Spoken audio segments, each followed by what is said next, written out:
From Dandyland Studios, my name is Joey HELPIsh. And hello, I am actually autistic. I wanted to talk about something today that's really been top of mind, as the people say. And that is autistic burnout, and perhaps how it can relate to other autistic people, my story of autistic burnout, my journey with it, but also maybe neurodivergent people and maybe some neurotypical people can learn some things or maybe relate to this in certain ways. Okay, so one thing I learned this last year about autistic burnout is most people don't know what the hell I'm talking about when I talk about it.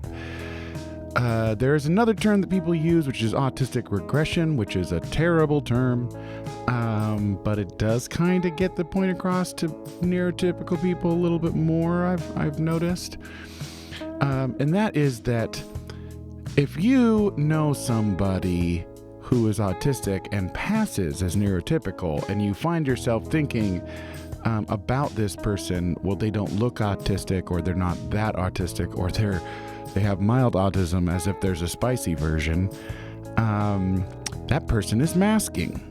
That person has learned how to kind of pretend to be a normal neurotypical, and it's fucking exhausting.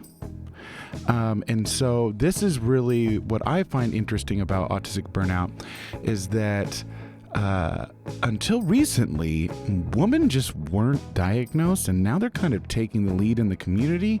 And one thing that I have noticed through like working with a lot of mothers of autistic children who later get diagnosed with autism, and a lot more women, is that we just straight up train women to be really good at masking.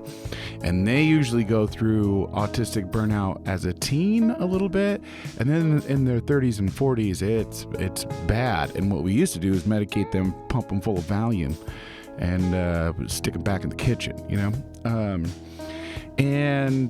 So for me, it came out in a lot of different ways when I was younger. I wasn't diagnosed officially until I was in my mid-20s, but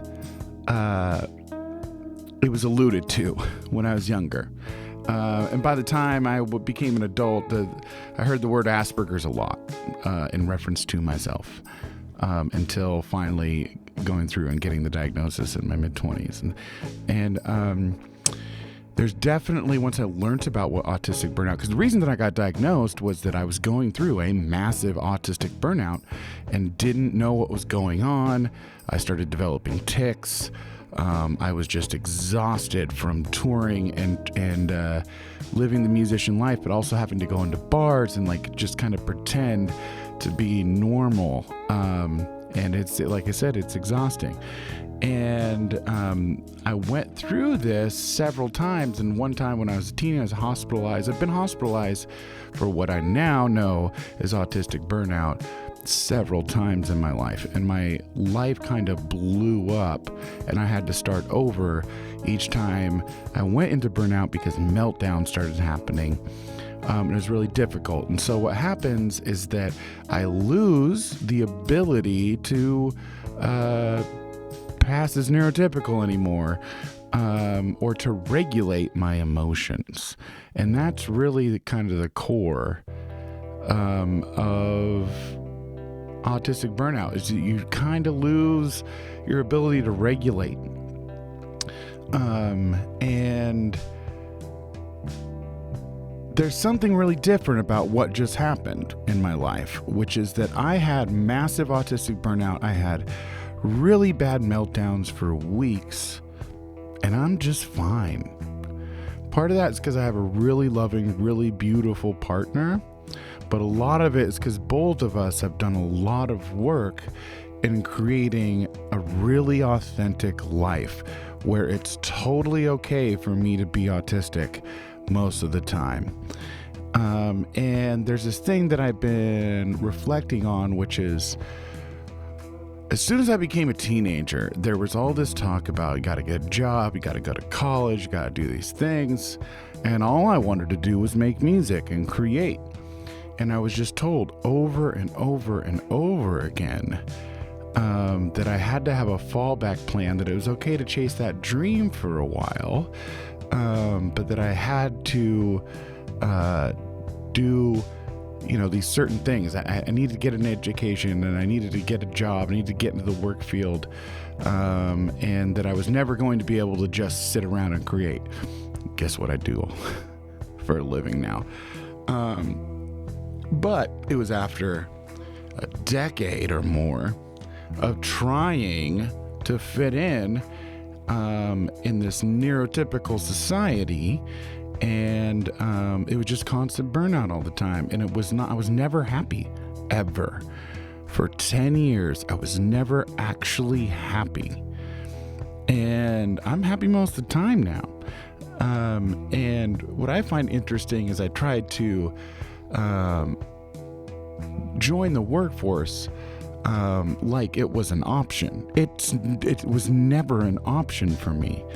The only real option for me is to create, because when I don't create, I get sick.